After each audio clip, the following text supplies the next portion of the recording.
Kelurahan Dingonarama, Distrik Mimika Baru menggelar musyawarah rencana pembangunan pada 7 Maret tahun 2024 yang dibuka Kepala Distrik Mimika Baru Joel Daniel Luhukai, didampingi Sekretaris Distrik Alan Tasa dan Lurah Dingonarama Oktovinana.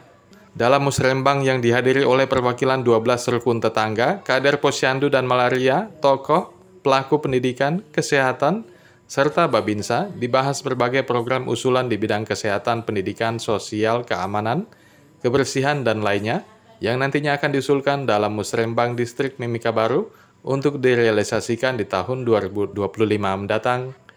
Dalam kesempatan tersebut didampingi Sekretaris Distrik Mimika Baru Alan Tasa, Lurah Dingonarama, bersama perwakilan 12 RT, kader, dan sektor lainnya dari berbagai program yang akan diusulkan. Terdapat program prioritas yang diantaranya adanya kantor baru Kelurahan Dingonarama yang dinilai sudah sempit untuk melakukan berbagai aktivitas kelurahan, yang salah satunya adalah pelayanan jempol adminduk yang saat ini turut ditangani Kelurahan Dingonarama untuk melayani 6.000 warga dari 12 RT. Selain itu terkait sarana armada kebersihan yang masih sangat minim untuk mengangkut sampah, selain program pelayanan kesehatan, pendidikan, peningkatan SDM, keamanan, ekonomi, dan pelayanan publik lainnya. Program yang mereka usulkan kebanyakan rata-rata sama.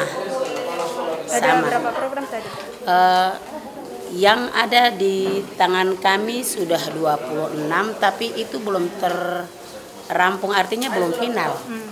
Kenapa saya bilang belum final? Karena masih ada sekolah yang harus sampaikan usulannya dari pihak sekolah, kemudian dari gereja, karena di gereja di Dingo kita undang semua, kemudian perwakilan dari pihak klinik itu ada 4 itu juga kami undang.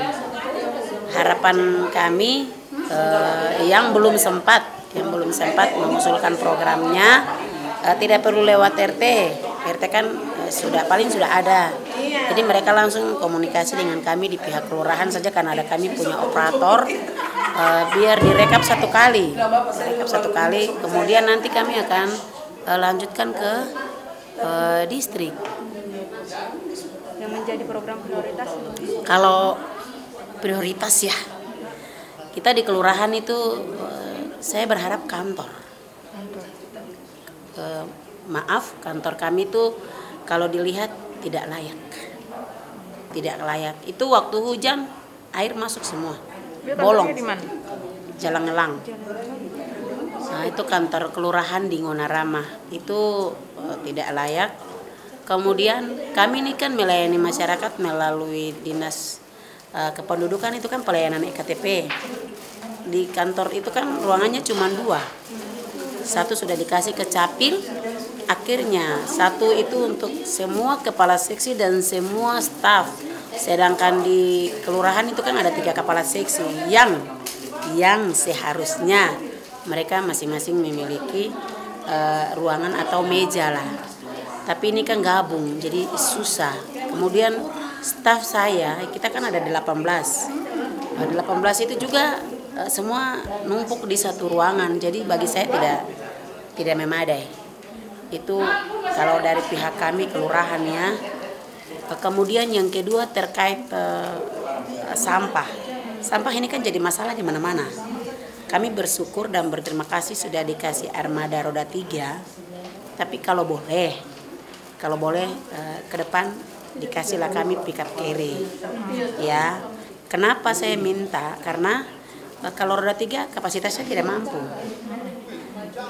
Tidak mampu karena semakin banyak sampah menumpuk, semakin diangkat itu mesinnya, muatannya tidak bisa. Jadi kalau boleh ke depan dikasih ya pickup carry khusus untuk sampah. Kalau tidak bisa ya 1 kali trek sudah. Itu dibilang sampah berjalan.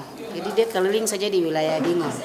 Mungkin saya harus jelaskan di sini lagi bahwa kalau terkait sampah kami tidak bisa ambil di jalan umum ya. Karena sampah itu kan tupoksinya dinas. Kami membantu itu, kami sudah jemput sampah warga. Sampah warga itu kami jemput dari rumah ke rumah. Cuma masih ada masyarakat yang kurang kerjasamanya untuk tunggu jam buangnya. Terakhir saya tegaskan lagi bahwa kami tidak pungut biaya. Ya. Dari teman-teman di kelurahan, kami kelurahan di Ngonarama tidak pungut biaya. Kami gratis. Kami gratis untuk warga, dan untuk petugas kebersihan atau petugas sampah itu dari dana operasional yang dikasih dari distrik, itulah yang kami menggunakan untuk bayar petugas. Kalau kami kan RT di Dingo kan ada 12 RT. Memang dilihat itu wilayah kami tidak luas ya, tapi maaf jumlah penduduk kami padat. Dan kebanyakan itu didiami oleh penduduk yang pergi datang. Kenapa saya bilang pergi datang? Itu orang kos banyak. Iya. Kalau yang punya rumah tidak terlalu. Itu kebanyakan mereka usaha saja. Tapi kan usaha ini kan di wilayah kami. Jadi mungkin kalau usaha di wilayah kami di Kelurahan di Ngonarama, marilah kerjasama untuk jaga lingkungan. Karena kami di Dingo tuh biasanya ada Jumat bersih setiap Jumat kecuali hujan. Kami setiap Jumat itu ada program Jumat bersih. Sampah kami ini padat karena memang penduduknya banyak. Kami ada 3 roda untuk sampah itu ada 3 sekarang ya. 2 yang lagi beroperasi, 1 yang sedang digunakan untuk endrain karena baru diserahkan.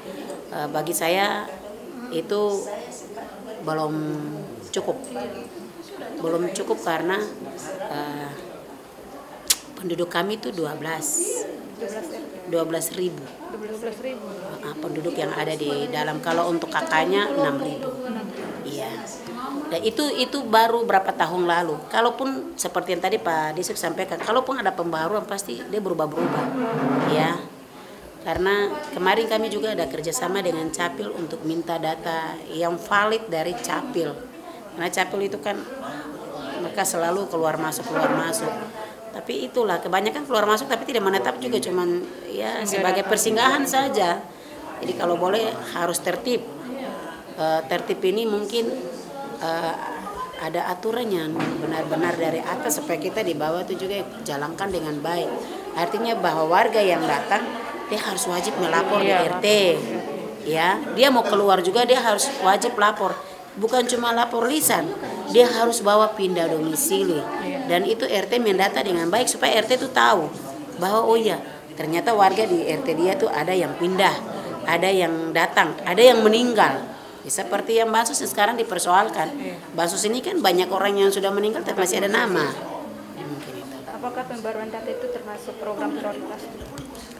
Itu yang dicanangkan oleh Pak Kepala Distrik bahwa itu database yang penting. Ya, jadi ada pertemuan khusus dan sudah ditentukan per 3 bulan. Jadi saya mengharapkan bantuan dari Bapak Ibu RT supaya mendata warganya. Ya, kalaupun tidak sempat di RT bisa rubah data di Capil tuh kan kami di kantor. Kami di kantor dan memang ada tugas kami yang khusus untuk itu. Ada mendata yang tidak mampu, yang memang tidak punya rumah. Saya berterima kasih untuk pemerintah. Tahun kemarin kami dikasih rumah ya, rumah layak huni untuk perbaikan itu 20 unit. Dan puji Tuhan itu baru pertama kali dan Dingo dapat. Semoga ke tahun-tahun depan ada lagi karena memang masih banyak warga yang membutuhkan pelayanan kita. Nah, kalau boleh utamakan warga asli sini. Itu kalau di Dingo di RT 9 dan RT 12 itu dominan masyarakat yang paling banyak itu masyarakat Papua. Kalau di RT lain sudah heterogen, sudah bercampur. Tim Liputan Papua MCTV.